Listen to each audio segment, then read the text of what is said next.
Gotta love a manual transmission Jeep.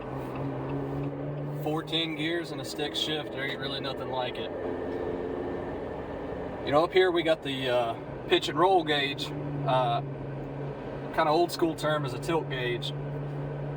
There's always an importance with this when you're off-roading, but this particular Jeep has a unique feature that I'm going to show you in just a few minutes, that this actually matters more so than it ever could have before, because your top heaviness, your center of gravity, all of those things are going to matter drastically with the modification that we've done with this particular Jeep.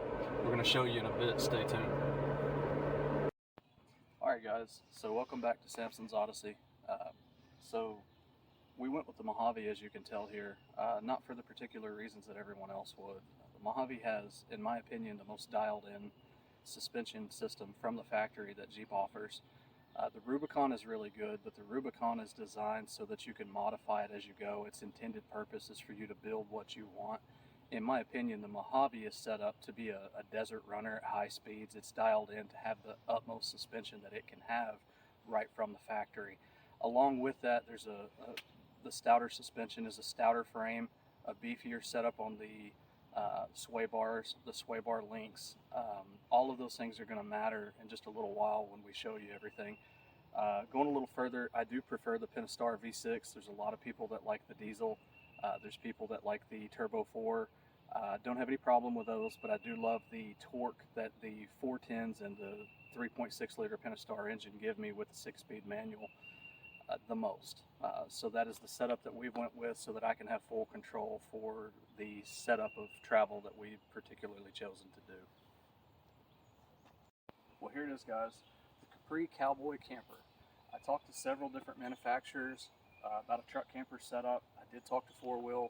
They were pushing their Project M. I have no problem with the Project M, but I didn't really want a topper camper because then you get all the dust and everything on the inside. I wanted a solid unit. Talked to a few other manufacturers. One of them was willing to build one for me, but it was a more modern design I didn't like as much. It was a cab over design, which is kind of the opposite direction of the way I wanted to go. As you'll see in a little while, I can still let this top back in the Sunrider position, which was a unique feature that I still wanted to have. We're going to go over what I call the truck camper classroom a little later on. I'm going to do a playlist for you all on that, but what I want you to take away from this right now is this Jeep has a 1,205 pound payload, and this particular truck camper is 675 pounds, so I'm roughly at 54% of my payload, which statistically is exactly where you want to be on the payload scale with just the empty camper, because then you have occupants, you have cargo, you have gear, everything that has to be added to it. We're going to go over all that though in the truck camper classroom, but for now I just wanted to give you an intro, give you a walk around of this thing, talk to you a little bit about it. I had this one custom made. We drove down to Texas to get it. It was a 2,200 mile road trip. 1,450 of those miles were done with the camper on. It did excellent along that trip. The Mojave suspension handles amazingly. The only thing that I have done differently with this is I put Sumo springs from Super Springs on here. All it is a bump stop extension. All that does is take a little bit of teeter-totter and sway out of it from side to side. And when I did that, it handles amazingly. Of all the truck campers that I've had, it is one of the best handling units that I've ever used. Me, my wife, and my Beagle dog were on this road trip, and there's plenty of room on the inside for us. I am going to show you the inside a little later. It's modular like the older units were. Capri is actually an older style unit. They've been around since the 70s, so it does still have that 70s style truck camper vibe, where the dinette lets down into the bed. It's got a sink in it, countertop and everything, so it's got all the basics that you would need.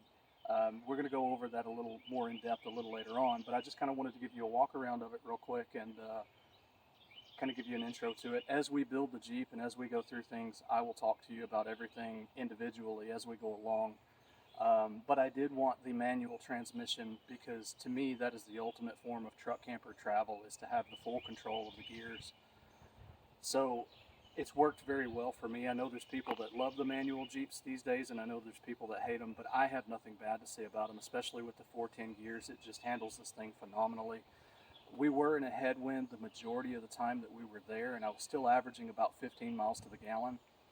If you know anything about truck campers or towing campers in general, you'll know that anything over 10 miles to the gallon is phenomenal. So in a headwind, we were super happy with 15 miles to the gallon. We look forward to seeing what it'll get in bright sunny weather.